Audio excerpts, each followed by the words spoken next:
আজকে এক বিএনপি নেতা বলছে যে সে মহিলাদের ছায়া খুলে ফেলবে, অথচ ওই বিএনপি নেতা ভুলে গেছে গত ১.৫ বছর আগেও মির্জা আব্বাস বোরখা পরে কোর্টে গিয়ে হাজিরা দিত। ১.৫ বছর যায় নাই, কত দম্ভ দুনিয়ার এই মাটিতে দাঁড়ায়া যে উনি মহিলাদের ছায়া টেনে খুলে ফেলবে। আজকে তাদের বাক ফিরে আসছে, তাদের এখন মোটামুটি মানুষের অভাব নাই, হাক ডাক দিলে প্রচুর মানুষ জড়ো হয়। তাদের কমিটিতে এখন তো লুক দিতে চাইলে এখান থেকে লাইন দিলে মাসিকারা পর্যন্ত লাইন যাবে, তাই না?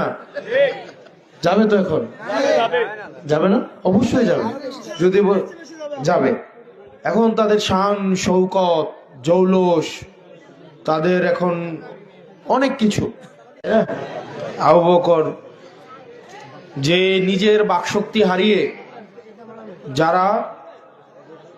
যারা এতদিন বাকশক্তিহীন ছিল তাদেরকে বাকশক্তি দিয়েছে, আর ওরা আজকে বাকশক্তি পেয়ে, কিন্তু আবু বকর যারা বাকহীন হইল, বাকশক্তি হারাইল, তাদের একবারের জন্য খোঁজখবর নেওয়ার প্রয়োজন মনে করে নাই।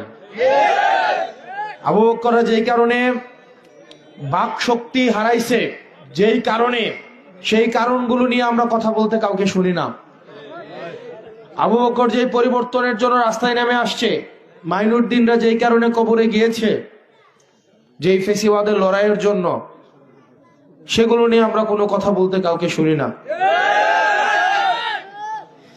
যাই হোক, মাটি উপরে দম্ভ অহংকার, এগুলোর অহংকার আমরা দেখছি এবং